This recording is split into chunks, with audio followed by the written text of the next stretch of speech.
ई कौने मनहूस शकल देख लेहनी। पट्टू भैया तू कितनो सीरियस बोले लो लेकिन मजाक एक नंबर के करे। अरे का हो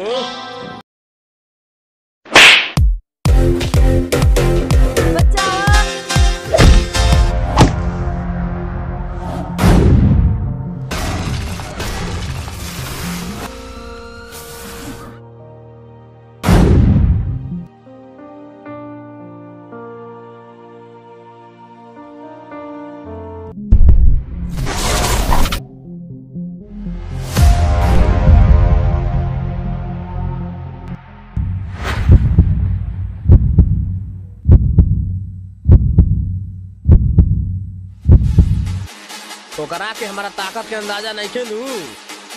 ओकरा के बांध के रखिए और हम आवत हई तब ओकरा के हम बतावत हई। ठीक बा? ऐसन बात तू तनी ध्यान से रही है। आज तो खाली पानवा देखौल बिहान कहू दे। विक्रम, अगर विक्रम के पता चल गई ना तब तू एक को जिंदा ना बचबा।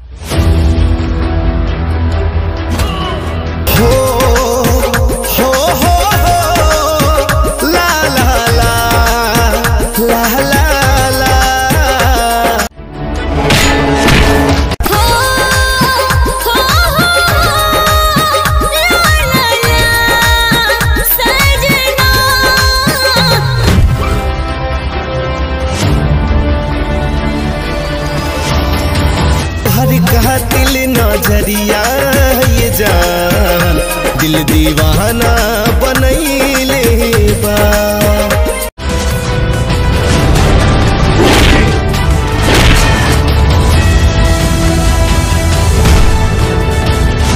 तोहर का दिल नजरिया ये जान दिल दीवाना बनैले बा।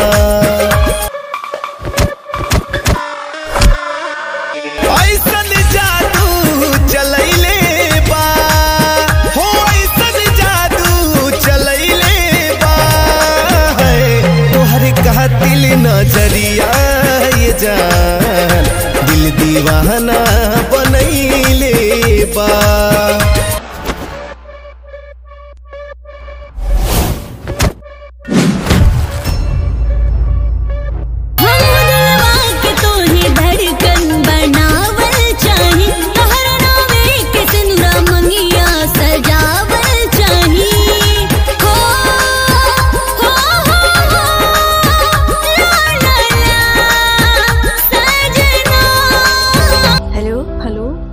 आज हम बहुत खुश बानी। ऐसा कौन बात बा पगली? आवा हम तसे मिल के बताते। ठीक बा, आवा हम आवत। हाँ सेठ जी। नेहा, हमरे लड़का का किडनी खराब हो गया बा। तू कोनो लड़कन से बात कर जौन अपन किडनी दे सके। एक बार सेठ जी, अभी हमारे नजर में तो कोनो लड़का नहीं है। जब मिली तो बता दे।